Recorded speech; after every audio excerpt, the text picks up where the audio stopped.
Hello, and welcome to Harry Potter and the Methods of Rationality, the podcast. Written by Eliezer Yudkowsky, read by Eneasz Brodsky, based on the works of J.K. Rowling.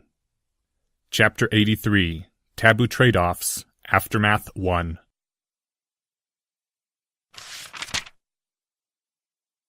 When Padma entered the Transfiguration classroom, she saw that half the class had beaten her there, a strange, deathly silence pervading the room. Harry Potter sat alone in one corner, staring off into some unknown distance, his eyes half-lidded, nearly closed. Rumor said that the Aurors had discovered that the defense professor had polyjuiced as Granger to fool Malfoy. Rumor said that Hermione had been bound by the unbreakable vow to be Draco Malfoy's slave. Rumor said that Hermione had gotten the Dementor's kiss. But if that were true, Harry Potter wouldn't be sitting there. He would be... Padma didn't know what General Potter would do. Her mind went blank, trying to think about it. Even when Professor McGonagall got there, the silence hadn't broken. The Transfiguration professor walked up to the board without a pause, erased it with a sweep of her hand, and then began to write. "Today, children," began the calm professional voice of the Transfiguration professor, just as though nothing out of the ordinary had happened that week. "we shall learn how much effort it takes to sustain a transfiguration, and why, at your age, you should not even try. The original form is not gone, only suppressed, and to maintain that suppression—" Excuse me, said Padma Patil. She knew her voice was shaking, she knew that she was trembling visibly, but she had to ask. Excuse me, Professor. What happened with Miss Granger? The Transfiguration professor paused at the board and turned to look at Padma. The professor should have looked stern, having been interrupted without a hand being raised. But instead, her face was kindly. "You don't already know, Miss Patil? I expected that rumor would have spread." There are too many rumors. I don't know what's true. Morag McDougal raised her hand, then said without waiting to be called, I told you, Padma, what's true is that the Wizengamot found Granger guilty and ordered her to get the Dementor's kiss, and they brought in the Dementor and Harry Potter glued it to the ceiling and wouldn't let it down until... "Oh, dear Merlin," said Professor McGonagall, her expression growing sharp, but then she visibly calmed herself. "The affair was utterly ridiculous, and I shan't go into detail. Let it stand that Miss Granger is resting with Madame Pomfrey for now, and coming back to classes tomorrow. And if I catch anyone bothering her, I shall turn them into glass vases and drop them." The entire class gasped at this. It wasn't so much that the threat was fatal, as that it broke the safety rules for transfiguration. Professor McGonagall turned back to her board. From a corner of the classroom, another voice rose up.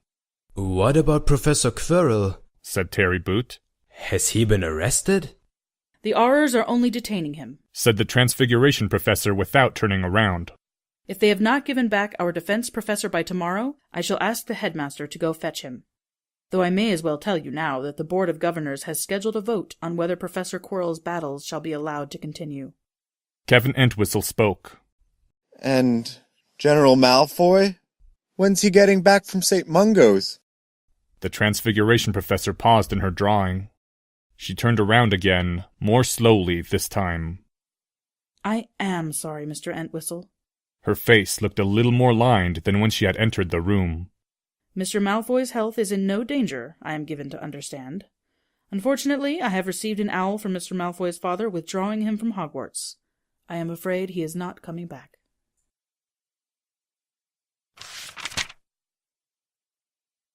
End Chapter 83. Chapter 84, Taboo Trade-Offs, Aftermath 2.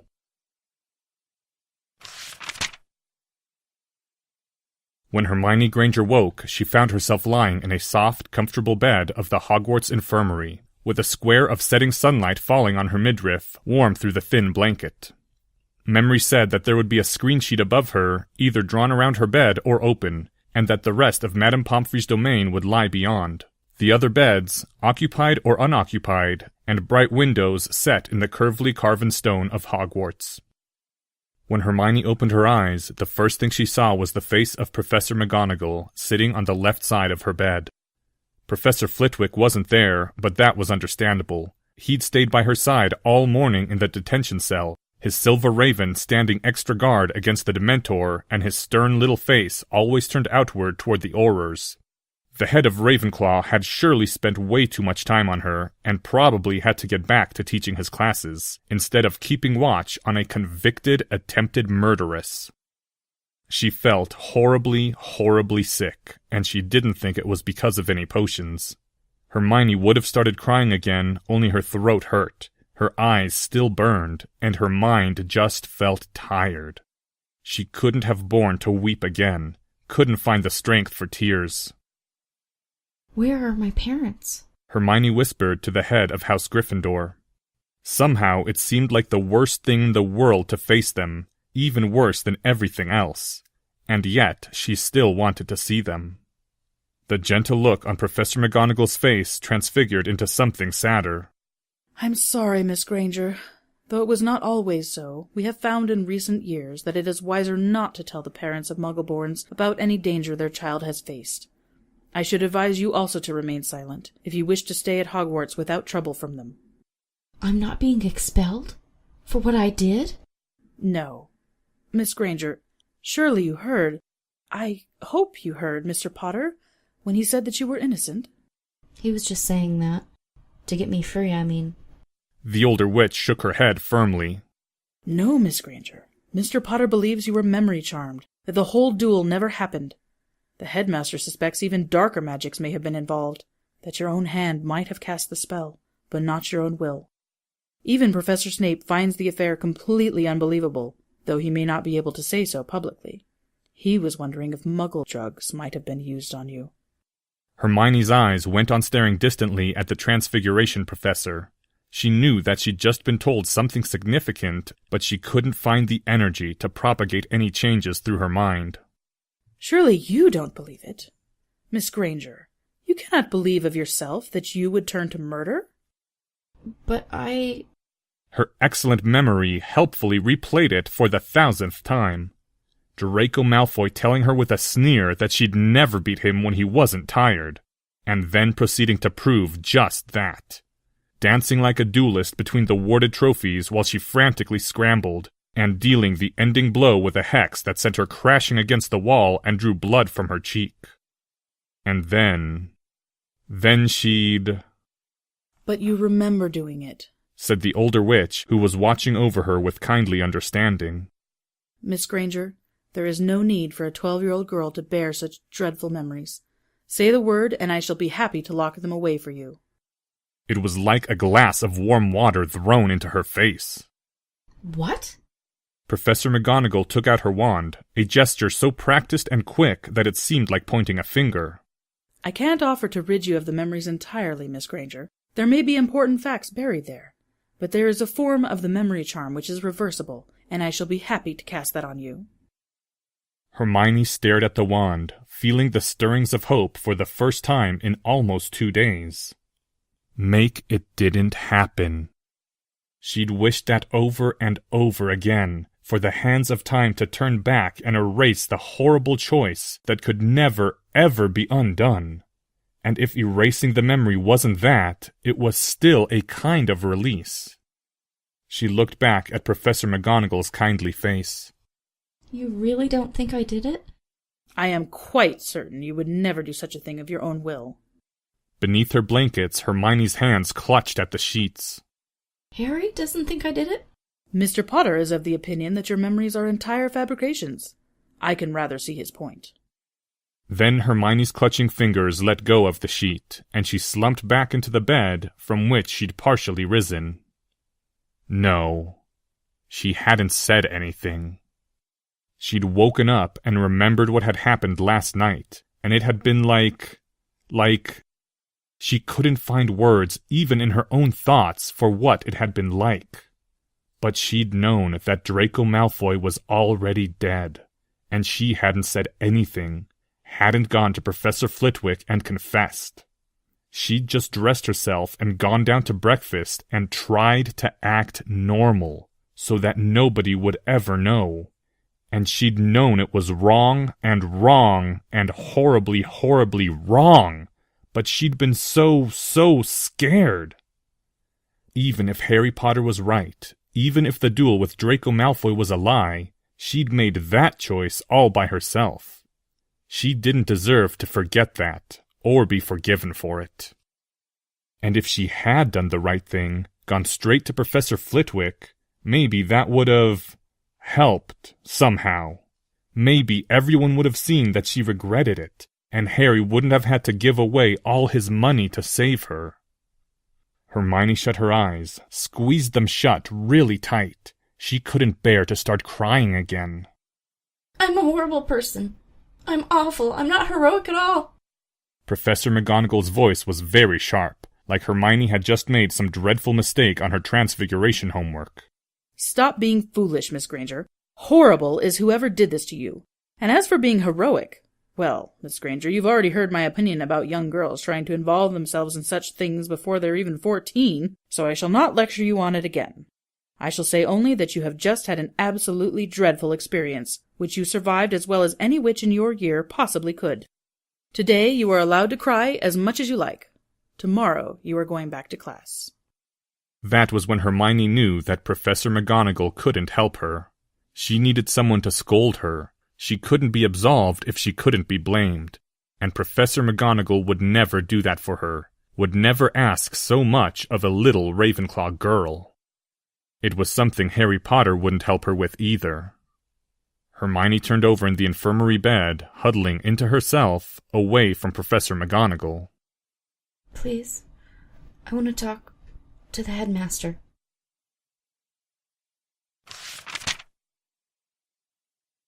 Hermione! When Hermione Granger opened her eyes a second time, she saw the care-lined face of Albus Dumbledore leaning over her bedside, looking almost as though he'd been crying, though that was impossible. And Hermione felt another stabbing pain of guilt for having bothered him so. Minerva said you wished to speak with me. Suddenly, Hermione didn't know at all what to say. Her throat locked up, and all she could do was stammer. I'm... Somehow, her tone must have communicated the other word, the one she couldn't even say anymore. Sorry? Why, for what should you be sorry? She had to force the words out of her throat. You were telling Harry that he shouldn't pay, so I shouldn't have done what Professor McGonagall said. I shouldn't have touched his wand. Had you not pledged yourself to the House of Potter, Harry would have attacked Azkaban single-handedly, and quite possibly won. That boy may choose his words carefully, but I have never yet known him to lie. And in the boy who lived, there is power that the Dark Lord never knew. He would indeed have tried to break Azkaban, even at cost of his life. The old wizard's voice grew gentler and kinder. No, Hermione, you have nothing at all for which to blame yourself. I could have made him not do it. In Dumbledore's eyes, a small twinkle appeared before it was lost to weariness. Really, Miss Granger, perhaps you should be headmistress in my place, for I myself have no such power over stubborn children. Harry promised. Her voice stopped. The awful truth was very hard to speak. Harry Potter promised me that he would never help me if I told him not to. There was a pause.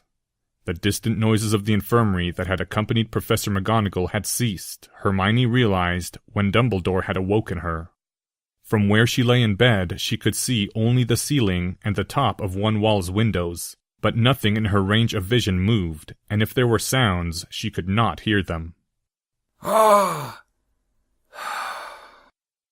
I suppose it is possible that the boy would have kept his promise. I should have. Gone to Azkaban of your own will?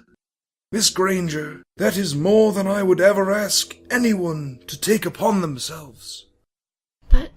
Hermione swallowed. She couldn't help but notice the loophole. Anyone who wanted to get through the portrait door of the Ravenclaw dorm quickly learned to pay attention to exact wordings. But it's not more than you'd take on yourself.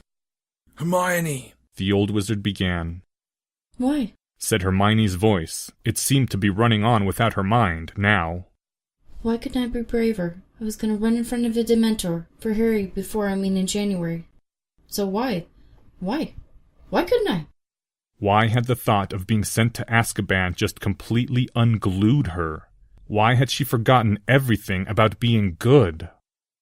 My dear girl. The blue eyes behind the half-moon glasses showed a complete understanding of her guilt. I would have done no better myself in my first year in Hogwarts. As you would be kind to others, be kinder to yourself as well. So I did do the wrong thing. Somehow she needed to say that, to be told that, even though she already knew. There was a pause. Listen, young Ravenclaw. Hear me well, for I shall speak to you a truth. Most ill-doers do not think of themselves as evil. Indeed, most conceive themselves the heroes of the stories they tell. I once thought that the greatest evil in this world was done in the name of the greater good. I was wrong, terribly wrong. There is evil in this world which knows itself for evil and hates the good with all its strength. All fair things does it desire to destroy. Hermione shivered in her bed. Somehow it seemed very real when Dumbledore said it. The old wizard continued speaking. You are one of the fair things of this world, Hermione Granger. And so, that evil hates you as well. If you had stayed firm through even this trial, it would have struck you harder and yet harder until you shattered. Do not think that heroes cannot be broken. We are only more difficult to break, Hermione. The old wizard's eyes had grown sterner than she had ever seen. When you have been exhausted for many hours, when pain and death is not a passing fear but a certainty, then it is harder to be a hero. If I must speak the truth, then today, yes, I would not waver in the face of Azkaban. But when I was a first year in Hogwarts, I would have fled from the Dementor that you confronted, for my father had died in Azkaban, and I feared them. Know this, the evil that struck at you could have broken anyone, even myself. Only Harry Potter has it within him to face that horror when he has come fully into his power. Hermione's neck couldn't stare at the old wizard any longer. She let her head fall back to the pillow, where she stared up at the ceiling, absorbing what she could. Why? Her voice trembled again. Why would anyone be that evil? I don't understand. I too have wondered, said Dumbledore's voice, a deep sadness in it. For thrice 10 years I wondered, and I still do not understand. You and I will never understand, Hermione Granger. But at least I know now what true evil would say for itself if we could speak to it and ask why it was evil. It would say, why not? A brief flare of indignation inside her. There's got to be a million reasons why not. Indeed, a million reasons and more. We will always know these reasons, you and I. If you insist on putting it that way, then yes, Hermione, this day's trial broke you. But what happens after you break? That too is part of being a hero, which you are, Hermione Granger, and will always be. She raised her head again, staring at him. The old wizard got up from beside the bed. His silver beard dipped down as Dumbledore bowed to her gravely, and then left. She went on looking at where the old wizard had gone. It should have meant something to her, should have touched her, should have made her felt better inside that Dumbledore, who had seemed so reluctant before, had now acknowledged her as a hero. She felt nothing. Hermione let her head fall back to the bed as Madame Pomfrey came and made her drink something that seared her lips like the afterburn of spicy food, and smelled even hotter, but didn't taste like anything at all. It meant nothing to her. She went on staring up at the distant stone tiles of the ceiling.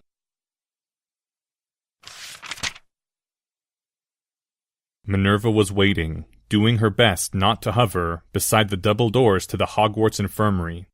She'd always thought of those doors as the ominous gates as a child in Hogwarts, and couldn't help but remember that now. Too much bad news had been spoken here. Albus stepped out. The old wizard did not pause on the way out of the infirmary, only kept walking toward Professor Flitwick's office, and Minerva followed him. Professor McGonagall cleared her throat. Is it done, Albus? The old wizard nodded in affirmation. If any hostile magic is cast on her, or any spirit touches her, I shall know and come. I spoke to Mr. Potter after Transfiguration class. He was of the opinion that Miss Granger should go to Beauxbaton, rather than Hogwarts, from now on. The old wizard shook his head. No. If Voldemort truly desires to strike at Miss Granger, he is tenacious beyond measure. His servants are returning to him. He could not have retrieved Bellatrix alone. Azkaban itself is not safe from his malice, and as for Beauxbatons, no, Minerva. I do not think Voldemort can essay such possessions often, or against stronger targets, or this year would have gone quite differently. And Harry Potter is here, whom Voldemort must fear whether he admits it or no. Now that I have warded her, Miss Granger will be safer within Hogwarts than without. Mr. Potter seemed to doubt that, Minerva said. She couldn't quite keep the edge from her voice. There was a part of her that agreed rather strongly. He seemed to feel that common sense said Miss Granger should continue her education anywhere but Hogwarts. The old wizard sighed. I fear the boy has spent too much time among the Muggles. Always they reach for safety. Always they imagine that safety can be reached. If Miss Granger is not safe within the center of our fortress, she shall be no safer for leaving it. Not everyone seems to think so, said Professor McGonagall. It had been almost the first letter she'd seen when she'd taken a quick look at her desk. An envelope of the finest sheepskin, sealed in greenish-silver wax, pressed into the image of a snake that rose and hissed at her. I have received Lord Malfoy's owl withdrawing his son from Hogwarts. The old wizard nodded, but did not break his stride. Does Harry know? Yes. Her voice faltered, for a moment, remembering Harry's expression. After class, Mr. Potter complimented Lord Malfoy's excellent good sense, and said that he would be writing Madame Longbottom advising her to do the same with her grandson, in case he was the next target. In the event that Mr. Longbottom's guardian was so negligent as to keep him in Hogwarts, Mr. Potter wanted him to have a time-turner, an invisibility cloak, a broomstick, and a pouch in which to carry them. Also a tow ring with an emergency port key to a safe location in case someone kidnaps Mr. Longbottom and takes him outside Hogwarts wards. I told Mr. Potter that I did not think the Ministry would consent to such use of our time-turners, and he said that we should not ask. I expect he will want Miss Granger to receive the same, if she stays. And for himself, Mr. Potter wants a 3-person broomstick to carry in his pouch. She wasn't awed by the list of precautions. Impressed with the cleverness, but not awed. She was a Transfiguration mistress, after all. But it still sent shivers of disquiet through her that Harry Potter now thought Hogwarts as dangerous as spell research. The Department of Mysteries is not lightly defied. But for the rest... The old wizard seemed to slump in on himself slightly.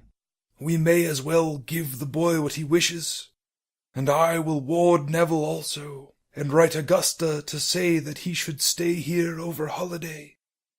And finally, Mr. Potter says, this is a direct quote, Albus, whatever kind of dark wizard attractant the headmaster is keeping here, he needs to get it out of this school now. She couldn't stop the edge in her own voice that time. I asked as much of Flamel, Albus said, the pain clear in his voice. But Master Flamel has said that even he can no longer keep safe the stone, that he believes Voldemort has means of finding it wherever it is hidden, and that he does not consent for it to be guarded anywhere but Hogwarts. Minerva, I am sorry, but it must be done. Must. Very well. But for myself, I think that Mr. Potter is right on every single count. The old wizard glanced at her, and his voice caught as he said, Minerva, you have known me long, and as well as any soul still living. Tell me, have I lost myself to darkness already? What? Said Professor McGonagall in genuine surprise. Then, Oh, Albus, no. The old wizard's lips pressed together tightly before he spoke. For the greater good. I have sacrificed so many for the greater good. Today I almost condemned Hermione Granger to Azkaban for the greater good. And I find myself, today I found myself, beginning to resent the innocence that is no longer mine. The old wizard's voice halted. Evil done in the name of good. Evil done in the name of evil. Which is worse? You are being silly, Albus. The old wizard glanced at her again before turning his eyes back to their way. Tell me, Minerva, did you pause to weigh the consequences before you told Miss Granger how to bind herself to the Potter family? She took an involuntary breath as she understood what she had done. So you did not. No, Minerva, you must not apologize. It is well, for what you have seen of me this day, if your first loyalty is now to Harry Potter and not to me, then that is right and proper. She opened her lips to protest, but Albus went on before she could say a word. Indeed, indeed, that will be necessary, and more than necessary, if the Dark Lord that Harry must defeat to come into his power is not Voldemort after all. Not this again. Albus, it was you-know-who, not you, who marked Harry as his equal. There is no possible way that the prophecy could be talking about you. The old wizard nodded, but his eyes still seemed distant, fixed only on the road ahead.